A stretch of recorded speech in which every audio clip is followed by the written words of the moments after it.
Baik, rakyat disaran mula bersedia beralih ke fasa endemik. Persediaan awal perlu agar rakyat dapat menjalani kehidupan seperti biasa. Konstantin Pahlawan di studio Kota Kinabalu ada kupasannya. Silakan.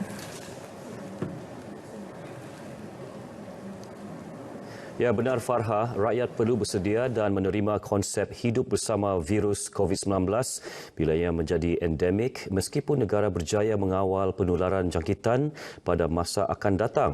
Pencarakanan Program Komunikasi Fakulti Sains Sosial dan Kemanusiaan Universiti Malaysia Sabah UMS, Dr. Shahruddin Awang Ahmad berkata, persediaan awal ke arah itu perlu bagi membolehkan rakyat menjalani kehidupan seperti biasa dan selamat dalam norma baharu. Menurut Dr. Shahruddin, antara perkara yang perlu diberi perhatian termasuk kesediaan rakyat melakukan kawalan kendiri, kekal memakai pelitup separuh muka dan mendapatkan suntikan vaksin COVID-19. Perlu ada dalam fikiran semua ahli masyarakat ataupun rakyat di negara ini bahawa bila menyebut tentang endemik, virus ini ada di mana-mana. Sesiapa sahaja boleh terdedah dan dapat jangkitan virus ini pada bila-bila masa. Dengan itu, tidak ada apa yang dapat dibuat melainkan mematuhi SOP yang telah dikuatkuasakan oleh Kementerian Kesihatan Malaysia. Dr. Shahruddin menyatakan demikian ketika dihubungi pemberita RTM di pejabatnya di UMS. Beliau mengulas kenyataan Menteri Kesihatan, Khairi Jamaluddin, bahawa Malaysia bakal memasuki fasa endemik COVID-19 bermula hujung Oktober ini. Peralihan fasa itu dijangka berlaku selepas 80% populasi dewasa lengkap menerima 2 dos suntikan vaksin COVID-19. Kerajaan juga akan mengumumkan langkah memudahkan prosedur operasi standard SOP sedia ada sebagai persediaan menghadapi fasa endemik. Sebuah klinik desa dicadang diwujudkan di Kampung Pulau Larapan sempurna demi kemudahan penduduknya dan pulau-pulau berhampiran. Pemimpin Pembangunan Masyarakat PPM Sulabayan Abdul Manan Indanan berkata beliau telah menyuarakan cadangan berkenaan ketika lawatan Menteri Kesihatan Khairi Jamaluddin dan Ketua Pengarah Kesihatan Tan Sri Dr. Nur Hisham Abdullah semalam.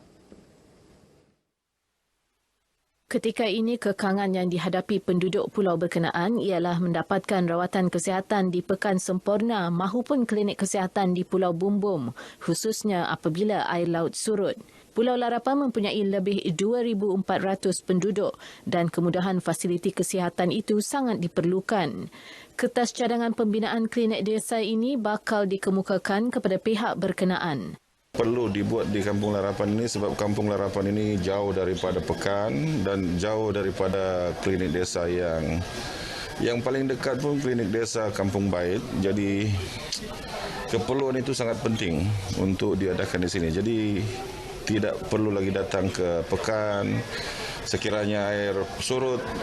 Abdul Manan yang ditemui RTM ketika program outreach vaksinasi di Pulau Larapan turut melahirkan penghargaan atas lawatan Menteri dan Ketua Pengarah ke Kampung Pulau Larapan dan melihat sendiri keperluan kesihatan yang wajar diwujudkan. 6 individu termasuk 2 warga asing diberkas kerana disyaki terlibat dalam aktiviti pengedaran dadah sekitar daerah Kota Marudu dan Pitas.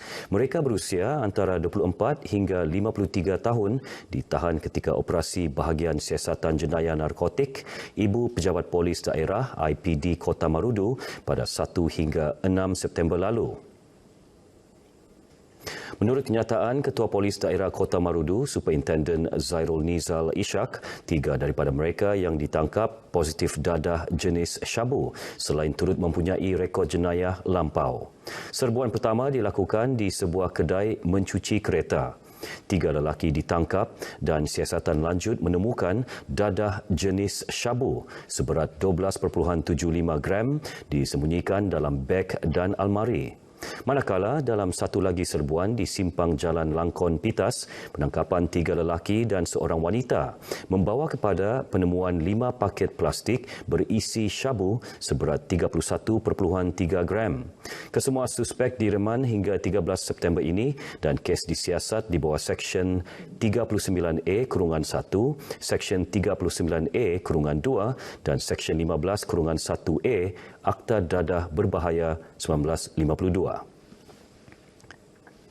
Kolej Profesional MARA KPM di Beaufort yang pertama dibuka di Borneo mula menerima kemasukan pelajar pada 19 Julai lalu.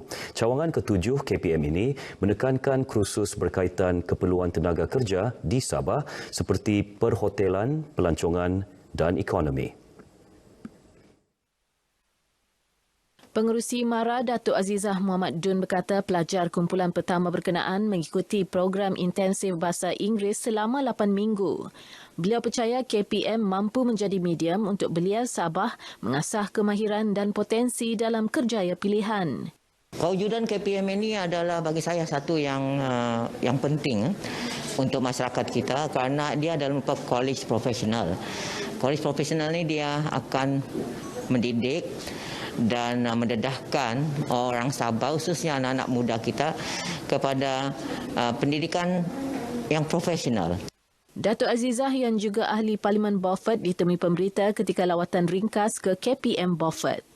Pengarah MARA Sabah, Dr. Shahrizin Abdul Sarhadat memaklumkan kolej berkenaan menyediakan fasiliti lengkap serta bersesuaian dengan kursus ditawarkan ketika ini dan pada masa hadapan. Antara tambahan kursus dirancang ialah pengurusan hotel dan pelancongan, persediaan muet serta 3 kursus diploma iaitu pengurusan logistik, komunikasi bahasa Inggeris dan program profesional. Buat masa ni KPM Beaufort ni beroperasi di bangunan komersial yang kita beli di Beaufort Square ni yang menempatkan kelas dan juga lab ada di tingkat atas. Selain daripada itu, kita juga ada menyewa kawasan untuk kemudahan asrama kepada pelajar-pelajar yang berkapasiti sebanyak 50 orang . Dalam tempoh pandemik ini, para pelajar mengikuti pembelajaran secara dalam talian.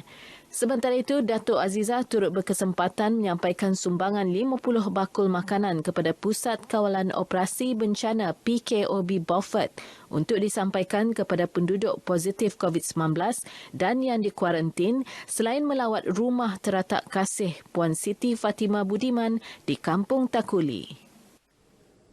Pembayaran fasa 1 bantuan khas COVID-19 BKC yang bermula sejak Isnin lalu memberi kelegaan kepada penerima. Ramai yang berharap bantuan seumpama diteruskan bagi membantu mereka yang masih berhadapan masalah pendapatan akibat kesan pandemik. Orang ramai yang ditemui di Kota Kinabalu menyatakan BKC yang diterima akan digunakan untuk memberi barangan keperluan harian. Alhamdulillah, terima kasih banyak-banyak pada kerajaan kerana kerajaan yang prihatin.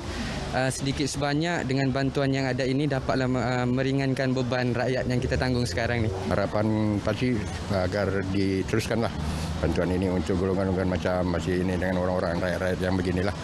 Yang dalam kesusahan begini. Terima kasih banyak untuk menerima bantuan ini, untuk menolong untuk bantuan ini. Kita punya anulah kasihan.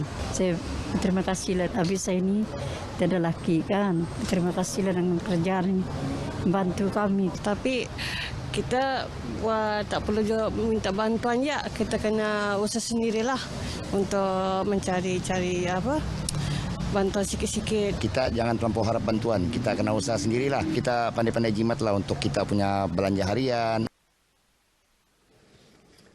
Langkah kerajaan negeri membenarkan premis restoran meletakkan meja di ruang legar dan kaki lima kedai disambut baik oleh para pengusaha kedai makan. Ketetapan berkenaan yang berkuat kuasa 2 September lalu dilaksana selepas mengambil kira nilai ambang vaksinasi penuh melebihi 40% populasi dewasa di negeri ini pada 31 Ogos lalu. Syarat bagi kebenaran itu termasuk pemilik premis sudah menyewa tapak daripada pihak berkuasa tempatan PBT dan tertakluk kepada prosedur operasi standard SOP yang dikuatkuasakan.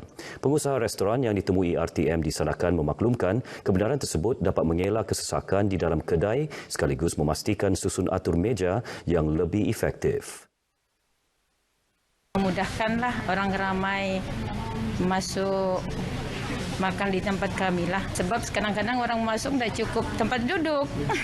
Jadi itulah sebabnya bagusnya lah kalau dibagi peluang untuk menambah kursi di kaki lima lah. Sebab Kaki lima pun ni kita bayar setiap bulan sama MPS juga.